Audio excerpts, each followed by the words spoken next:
Alright, this is Rick, Unforgiven One from Lunarcy Productions, and it's part 2 of our interview with Jarrah White from Moonfaker, the grandson of the Apollo moon hoax theory.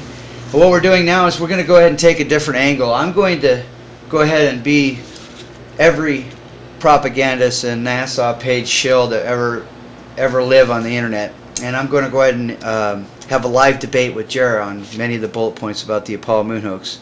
So here we go. Okay, Jarrah,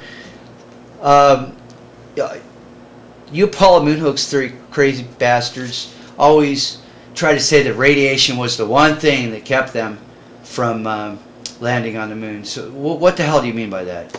Basically, in the beginning, right, Van Allen discovered that the radiation in the belts was lethal to astronauts. He specifically said that a human being cannot survive this level of radiation, and thus any manned spaceflight must steer clear of these two belts of radiation. Oh, wait, no, Van Allen, the guy that in the Time magazine article said that you would have to be months in the Van Allen belts to kill you. Is that the guy you're talking about?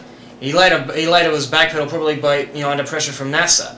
Rene, he often got in touch with Van Allen because he had his articles. Rene picked up in his articles where he said that even a rapid transit through the radiation belts would kill you. Okay. When did he say that? It was in the March 1959 issue of Scientific American. He wrote another article in 1961 where he said. Hold on, I'm looking that up. Hold on. What the March what? March 1959 issue of Scientific American. Okay, what the fuck did he say? He specifically said that the discovery is, of course, troubling to astronauts. Somehow a human being will have to be shielded from the radiation, even on a rapid transit through the region. And in 1961 he said, a human being cannot survive this level of radiation, hence all manned space flights must steer clear of these two belts of radiation until... I got you! They went through a special angle where they went around the Van Allen belts, right? No, they didn't. They went through the outer Van Allen belt. The trajectory is basically they launch from the equator, they spin around the Earth, and they speed up from 17,000 miles per hour to 25,000 miles per hour, which flings them straight into the outer Van Allen belt. Right, to the North Pole, right, away from everything? No, it wasn't through the North Pole. In fact, Van Allen, he specifically suggested launching from the North Pole to specifically avoid the... Well, that's what I would have done. Well, that's what you would have done, yes, but that's not what NASA did. Oh. Well, what did they do then again? They launched from Florida, and they circle the equator, then they fire their rockets, so they speed up from 17,000 to 25,000 miles per hour. That's pretty freaking fast. They went that fast, huh?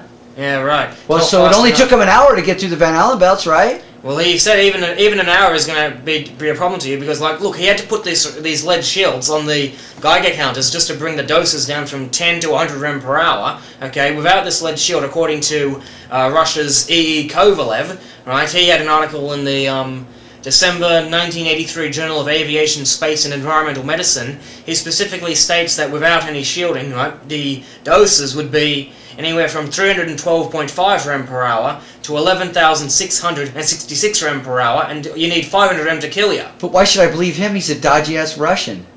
He has the credentials. He was their radiation health officer.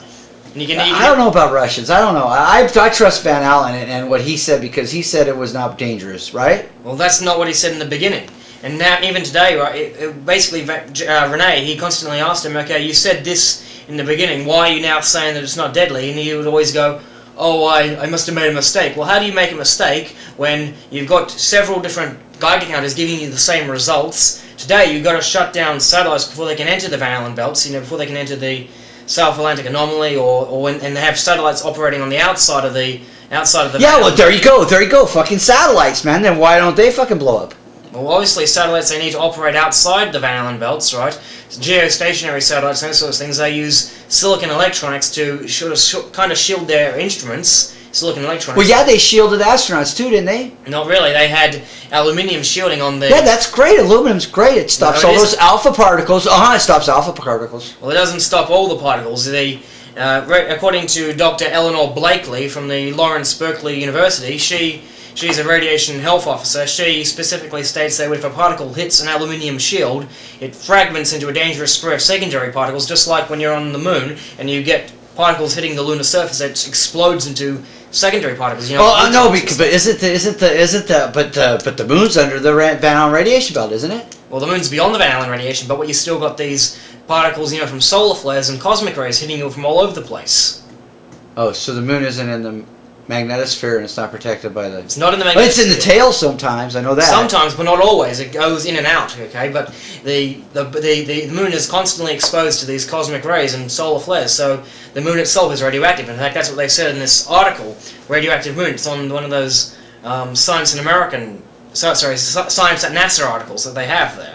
Right, but the moon's like only been irradiated for like a few thousand years, right? Well, it's been if you're a creationist, you probably believe that, but it's been radiated for billions of years.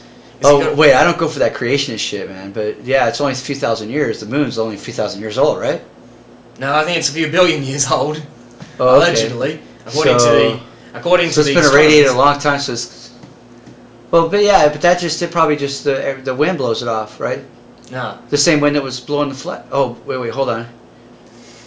Okay, so wait a sec. So I'm trying to get what you're saying. So you're saying that the Van Allen radiation belts are dangerous. Van Allen belts are dangerous. The radiation beyond that is dangerous. Okay. What radiation beyond? It's just the radiation in the Van Allen belts. That's all. Well, how do you think the Van Allen belts get there in the first place? It's coming from the sun's radiation. You got all the solar wind particles. You got all these solar flare particles. They get trapped within the magnetic field. That's what creates the Van but Allen. they had an early warning system, so they could have avoided those, right? No, they didn't, because NOAA, they failed to predict the major flares of August 1972, and those flares are often considered to be the Godzillas of all solar flares, because had an astronaut been out in space during that period, he would have been severely radiated by this radiation, if not killed by it, right? And well, NASA would have warned them there was a solar flare, and they could have just like turned around and come right back, right? No, because the flares, they spurt up, right, and they travel at near light speed, so they hit the moon's surface minutes after the initial explosion. Yeah, but 24,000 miles an hour is faster than near light speed, right? Well, it's not gonna protect you, man, because suppose you're out in space, say 4 days there, right, and you only got minutes to return back to Earth. Obviously, that's not gonna protect you. And then it did take them about 4 days to get there, didn't it? It did take them 4 days to get there, yeah, and that's not... That's not near light speed. Not near light speed, on, no. Yeah, I'm fucking up here. Hold on. Wait. No, I know you're wrong about radiation because I saw a show and it said that it was talking about radiation. It said it was deadly. I remember that, but it said that it was no problem for them because they were only in space for 10 days. Mate, a solar flare that delivers 100 rem per hour if it's major. If it's a minor flare, it will give you 25 rem per hour, and you've got about... Historically, if you look at the records, there's about 1,400 minor flares, right, each capable of delivering 25 rem per hour, depending on how much water shielding you're using, okay? Then you've got 30 major flares, okay, that will deliver in excess of 100 rem per hour. But NASA said there was no major solar flares. NASA said that, but NOAA didn't. You look at their NOAA's records, the Comprehensive Flare Index, you'll find that there were major flares during the Apollo missions. Oh, that's what NOAA says. They're major. What does NASA say? Well, they just deny them. They just deny them when they're pressed with them. They just say, oh, they weren't major enough to cause damage. But you compare the numbers, and you'll be able to find out that the grouped solar flares from Apollo 12, they exceed that of the single largest flare of August 1972, the major Godzillas I was telling you about. Right. Well, I remember something about there was like a major solar flare, or there was like a flare warning while they were on the moon, but that there was no increased readings. So NASA wouldn't lie about the readings, would they?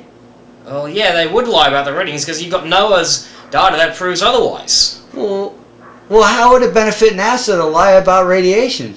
Well, basically, if the radiation is going to kill you, okay, that's damaging to your claims. If you're gonna say you're gonna go to the moon, okay, obviously you're gonna have to survive going to the moon. If you can't survive going to the moon, you can't tell me that you went there. Okay, well, wait a sec. So you're saying that that NASA's lying about radiation because they really didn't go to the moon? Well, hold on. That can't be right because I saw this shit on TV.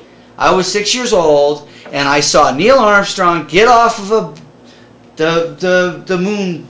The thing they were flying into the moon. I seen him get off of it, and I seen him walk on the moon, and he's an American fucking hero, and he wouldn't lie. So how the hell? I saw it on TV. And I saw Star Wars on TV. That doesn't mean it was real. They faked those video footage pictures. You don't know for a fact that Luke Skywalker isn't real. You can't say no. You can't no. You can't say he's not real. That's bullshit. I think Luke Skywalker was a fictional character. No. Whatever. Fine. Okay.